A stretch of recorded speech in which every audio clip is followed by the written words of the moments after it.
이 회귀 분석은 이제 수식적인 게 많아. 지금 수업 시간에 좀 할 거고, 또 다른 책의 PPT 가지고 또 제가 설명을 드릴 건데, 하여튼 회귀 분석은 좀 수식적인 게 많습니다.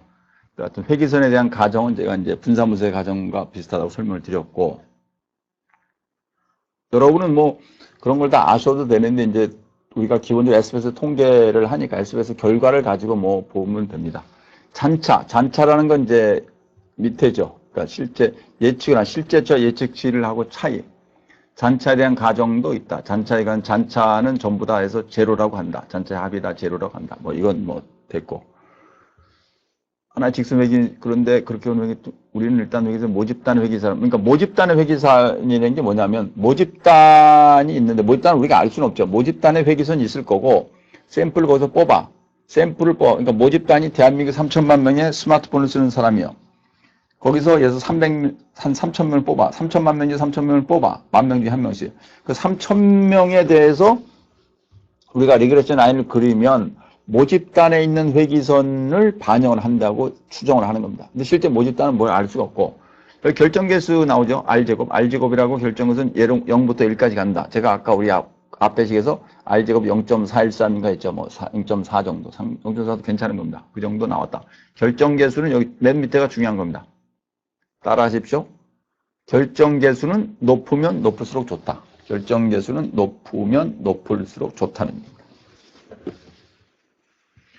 단순회귀 분석의 설명요. 요게 이제 수식을 많이 쓰는 건데, 여기 보시면, 여기 실제 이게 회기선인데, 이게 밑에 이제 Y바라고 있죠. 이게 Y의 이제 평균입니다. 평균을 그린 거고, 실제 점은 거기 위에 YI라고 있죠. YI에 있는 거예요. YI에서. 그래서 YI부터 리그레션 라인까지 있는 Y 햇까지의 차이를 오차가 뭐 틀린 거죠.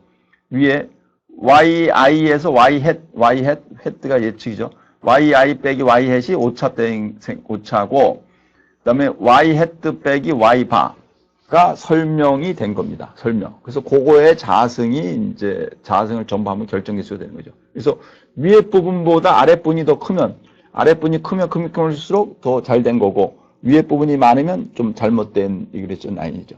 그러나 어떤 리그레션 라인을 구해도 샘플이 있으면 정해지는데, 샘플이 제가 이제 여러 번 말씀드린 대로, 샘플 숫자가 적으면, 우리가 뭐, 표본에 의해서 표준 편차가 커지죠. 또 이게 정규분포가 안 될 수도 있죠. 근데 샘플 숫자가 커지면, 샘플 숫자에서 10개에서 한 1000개 늘면, 샘플 숫자가 늘면 표준 편차가 확 줄어듭니다. N으로 나누기 때문에. 그 다음에, 중심간 정리에 의해서 모집단의 분포하고 상관없이 정규 분포로 가게 됩니다.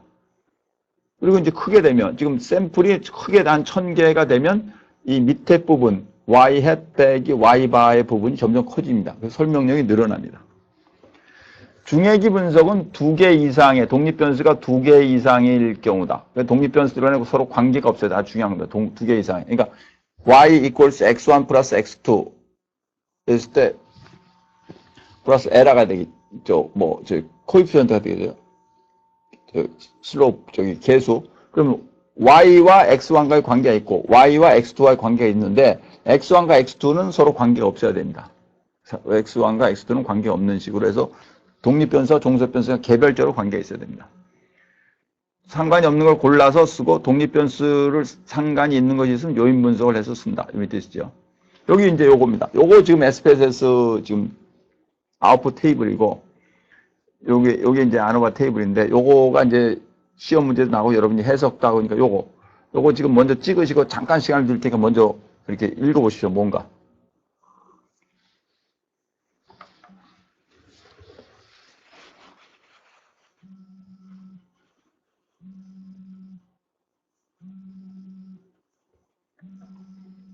요거 지금 단순회귀 분석입니다.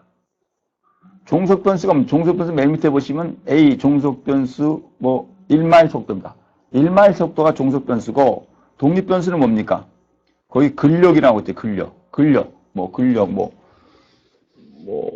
몸의 근력이라는 게 몸의 근육의 힘인가요? 근력이 1마일 속도에 영향을 주냐 안 주냐. 그러니까 근력이 1마일 속도에 영향을 달리게 하면 1마일 속도에 영향을 주느냐 안 주느냐를 한 거다. 그의 관계를 보겠다 이겁니다.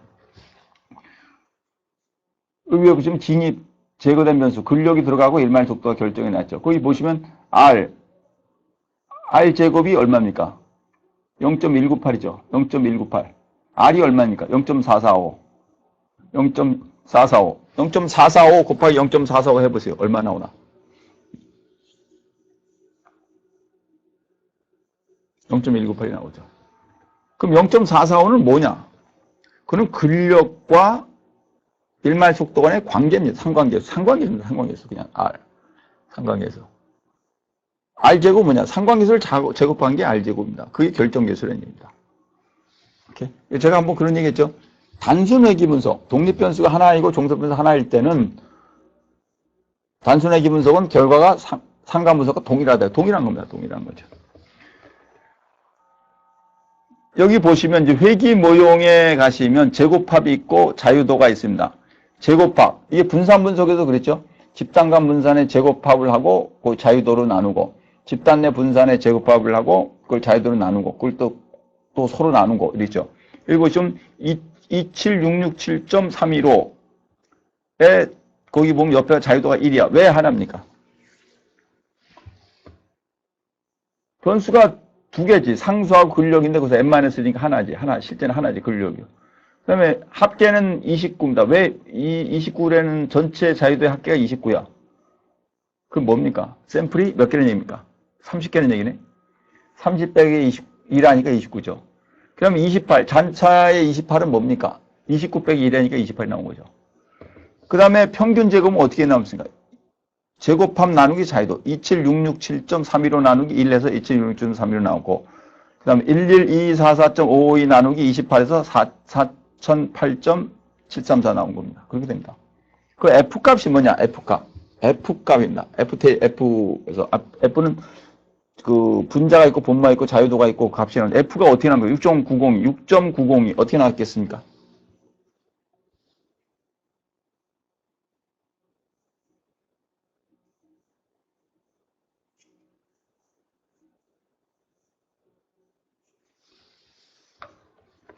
6.9는 어떻게 합니까? 27667.315 나누기 4008.734에서 6.95 나옵니다. 그것이 유의확률이 0.014야. 제가 이런 얘기를 한번 했죠. 가설검에서 계산된 값이 테이블 값보다 크면 기무화살 기각이다. 다시 말해서 계산된 값이 테이블 값보다 크다는 얘기는 기무화살 기각. 기무화살 기각할 때는 유의 수준이 어떻게 0.0보다 작죠. 그럼 다시 말할게요. 계산된 값이 테이블 값보다 크면 유의 수준이 0.0보다 작게 나와. 여기 그리고서 유의하다 이럽니다. 여기 지금 유의 확률이 얼마야? 0.014, 0.014. 이게 0.0보다 큽니까? 작습니까? 작죠. 이 얘기는 지금 계산된 값이 6.901이랬는데 테이블에서 나온 값은 6.902가 안 된다는 얘기입니다. 그러니까 이 계산한 6.902가 테이블 값보다 크다는 얘기입니다. 테이블보다 큰지는 어떻게 알았어요? 그럼 비교해보면 알죠. F표에 가서 분모의 자유도가 1이고 분자의 자유도가 28일 때 0.05 이 수준에서 F값을 계산해 보시면 찾아보시면 뭐 한 몇이 나올 겁니다. 몇이. 그렇지? 그다음에 계산한 값이 그보다 큽니다. 따라서 0.014가 나온 겁니다. 이 얘기는 관계가 있다. 뭐하고 뭐 근력이 1마일 속도의 관계가 있다는 겁니다. 그래서 밑에 보시면 이제 이제 비표준화 계수로서 나왔습니다. 이 수식이 어떻게 되냐? 1마일 속도는 198.433 더하기 0.882 곱하기 근력입니다. 1마일 속도는 198.433 더하기 0.882 곱하기 근력. 이렇게 되기 됩니다. 여기서 보시니까 밑에 보면 근력의 0.014라고 나왔죠. 그게 위에 거 0.014가 똑같습니다. 밑에 0.014 위에 건 똑같습니다. 왜? 독립변수 하나밖에 없으니까. 그 외에 상수의 유의확률이 0.001. 이건 아무 의미가 없어요. 왜? 상수는 뭐 변수가 아니기 때문에 그거는 유의확률이 나왔다고 했어요. 요약하면 전체를 봐서 우리가 R이 근력과 1마일 속도의 상관계수가 0.445야. R제곱은 그거의 자수냐. 0.198이야. 됐어. 그 다음에 분산 분석, 이제 분산 분석이죠. 여기 보세요. 분산 분석이죠. 회귀 분석, 분석은 동일하다 그랬죠. 그 제곱합을 구해가지고 자유도를 1로 나누고 평균 제곱 나오고, 그 다음에 제곱합을 구해서 28로 나누고 평균 제곱 나누고, 그거에 비를 했더니 6.90이야. 6.90은 그거보다 더 테이블 값보다 커. 따라서 0.014야. 이거는 결론은 어떻게 되냐. 근력은 일말 속도와 관계가 있다. 아니면 근력은 일말 속도에 영향을 준다. 어느 정도? 0.882만큼. 0.882만큼. 그러니까 근력이 1이면 일말 속도는 1 곱하기 0.88이에요. 그러니까 1이면 0.88 정도 속도가 난다는 얘기죠. 근력이 센 사람은 속도가 잘 난다는 얘기지.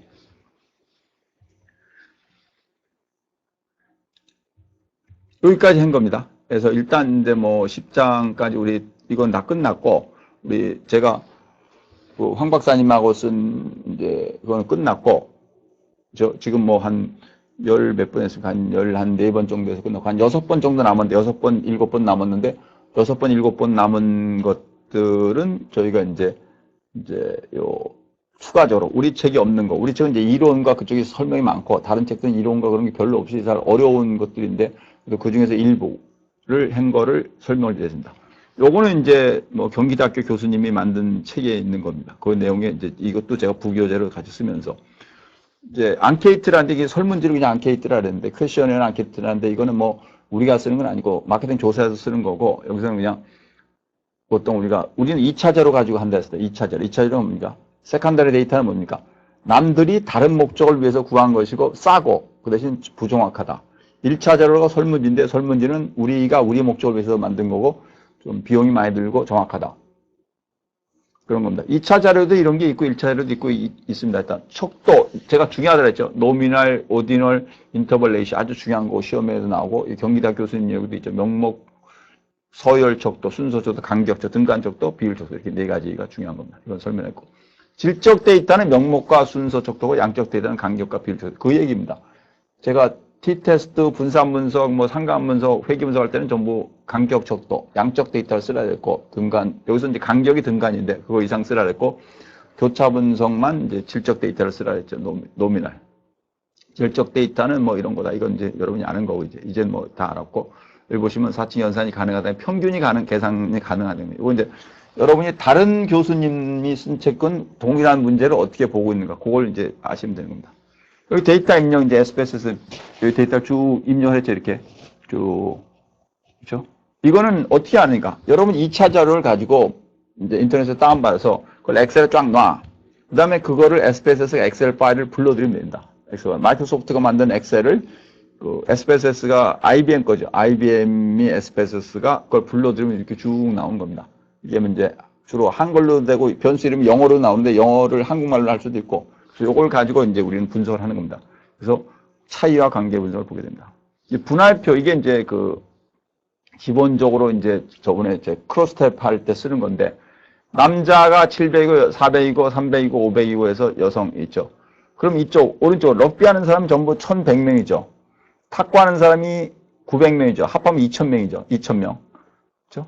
그래서 그 2000명 간의 분을 이렇게 분할을 해 놓은 겁니다. 이것도 이제 분할표는 뭐 카이스커에 다 쓰는 카드고 이렇게 쓰는 뭐 그걸 이제 이렇게 통계를 이게 지금 빈도 이거를 하기 위해서 이렇게 보여준 거고 여기 보시면 남녀 이렇게 해서 분할표라고 있죠. 그러니까 여러분이 이런 걸 보고 통계 여러분 이제 발표를 할 때 이런 거 그렇게 만들면 됩니다. 이걸 해서 우리 학생들이 뭐 이런 거는 아주 잘 만들어 가지고 별도로 제가 교수 20년 이상 하면서 설명을 해야 뭐 설명할 필요도 없이 다 잘하고 이런 것도 이거 여기 막대 그래프 쭉 그리면 되고 이것도 다 이렇게도 그리고 그거는 뭐 집계결로 여러분이 그리면 되고 통계량에 의한 데이터예요. 통계량이 뭐라고 했습니까? 통계량이 뭐라고 그랬죠? 통계량이 평균과 표준표차가 통계량이다 이렇게 아시면 된다. 통계학은 뭐라 그랬죠? 통계량들의 집합이 통계학이다. 기본 통계량은 뭐 수치다. 수치에는 뭐 산포도도 있고 뭐 통계 산포도 중심위치가 평균이고 산포도가 표준편차죠. 중심을 가르쳐주는 게 평균이고 산포도를 가르쳐주는 게 표준편차고. 평균과 표준편차죠. 평균은 쭉 이렇게 나눴죠. 이렇게 쭉 해서. 제가 자유도 설명할 때 밑에부터 n이 아니고 n-1이라 그랬죠. 근데 여기서는 n이라 그랬어요. 근데 n이나 n-1는 별 상관없습니다. 그래서 제가 왜 평균에서는 n-1 안 나오냐. 그때 이제 두 개가 되면은 그런 얘기겠죠. 딱 사람 두 명이야. 한 사람이 키가 180이야, 한 사람이 170이야. 180 더하기 170 하면 350이죠. 나누기 두 명이야. 2 빼기 1로 나눠. 그래서 350이죠. 안 되죠. 안 되잖아요. 그냥 평균이 180과 170이면 평균이 보통 같으면 175가 나와야 되는데 우리가 n-1을 나누면 어떻게 됩니까? 180 더하기 170 나누기 2-1이니까 그냥 350이 나오니까 안 되지. 그래서 평균할 때 그냥 n을 씁니다. 근데 이제 이게 뭐 한 1000개가 되면 n으로 나눌 거냐, 우리 서울여자대학교 학생 1000명의 키의 평균, 1000명 키를 쫙 더해, n 1000으로 나눠, 아니면 1000 빼기 1, 999로 나눠. 큰 차이 없죠. 거의 뭐 차이가 없죠. 실제는 이제 n-1을 해야 되는데 그냥 평균의 경우에는, 그러니까 뭐 규칙을 이렇게 만들었으면 상관이 없을 겁니다. 평균도 n-1을 쓴다. n-1로 한다. 단 두 개의 변수일 경우에는 n으로 한다. 이렇게 했으면 됐을 건데 그렇게 하면 또 예외 규칙이 되니까 이제 그냥 이렇게 했을 겁니다. 어렸을 때도 이렇게 제가 예전에 이제 통계학 수업 때 이렇게 물어본 거예요, 교수님한테. 왜 다 분산 분석이고 회귀 분석이 n-1로 나누는데 왜 여기만 n이냐 했더니 그런 설명을 해서 이제 따릅니다. 중앙값은 중간에 있는가? 별로 의미가 없습니다. 평균이 중앙값과 동일한 경우도 있고 다른 경우, 보통은 뭐 동일할 수도 있죠. 범위는 이제 최대값 빼기 최소값. 이것도 전체 범위 하나의 패턴을 보려고. 그래서 서울여자대학교 학생들의 토익 점수의 평균의 범위는 뭐 다른 대학교 학생들의 토익 점수의 평균의 범위보다 좁다. 이러면 이제 신뢰도가 좀 높을 수 있겠죠. 단어가 넓으면. 범위는 좁은 게 좋습니다. 좁은 게. 너무 넓으면 뭐 안 되죠. 너무 넓으면. 우리나라에 지금 중산층 계산할 때 제가 그런 얘기 했죠. 우리나라의 가구당 소득을 쭉 서열을 해놓고 중간은 잘라. 중간은 위에 25%, 아래 25% 해가지고 딱 거기 비슷하죠. 거기 비슷하죠. 범위가 낮으면 좋죠. 분산이란 쭉 보시면 x1 빼기 x바. 그러니까 개별치 빼기 평균치 자승. 더하기 쭉 더해요. 그죠? 그 다음에 n-1을 나눠. 여기 n-1로 나눴죠. n-1로. n-1로 n이 아니고 n-1로 나눠가지고 하면 분산이 되는 거죠. 그 분산을 제곱권을 키우면 표준편차니까. 표준편차나 분산이 똑같습니다. 그러니까 표준편차를 계산해서 쓰는데 표준편차는 플러스 마이너스가 나올 수 있기 때문에 분산을 계산해가지고 그걸 산포도를 본다. 그래서 분산 분석이라는 얘기입니다. 그러니까 실제는 딱 두 개입니다. 여기 지금 평균, 중위가, 범위, 분산, 표준편차, 실제는 평균과 표준편차죠. 평균과 표준편차만 가지고 다 씁니다. 그러니까 표준편차 자승이 분산일 때 평균과 표준편차만 가지고 모든 거의 통계 분석을 거의 다 한다. 이렇게 아시면 됩니다. 통계 분석도 분포도 다 정규 분포화로 되니까 샘플을 해서 한 30개나 100개 이상 뽑으면 안전하게 100개라 그래 그냥요. 제가 몇 교수한테 자꾸 질문합니다. How many sample should we draw? 그러니까 얼마큼이니까 뭐 over 30. 근데 뭐 30개 이상 했는데 뭐 어떤 교수를 돼? over 100. 100개 넘으면 다 충분하지 않더라고. 실제가 100개 이상 뽑으니까 그냥. 그러니까 100개 이상 뽑으면 우리는 정규 분포가 되는 거고, 그다음 그거에 모든 통계 분석이 거의 다 여러분이 쓰는 것들이 평균과 표준 편차만 알면 다 되죠. 그래서 평균과 표준 편차가 중요한 겁니다. 도수분포는 이제 그림을 그리는 거 가지고 이제 구간에서 빈도수. 여러분 이제 맨 처음에 통계 분석을 하면 제가 이제 기술 통계를 하고 빈도수를 보라 그리고 그다음 평균을 보고 그다음에 이제 분석을 들어갑니다. 여러분도 그렇게 할 겁니다.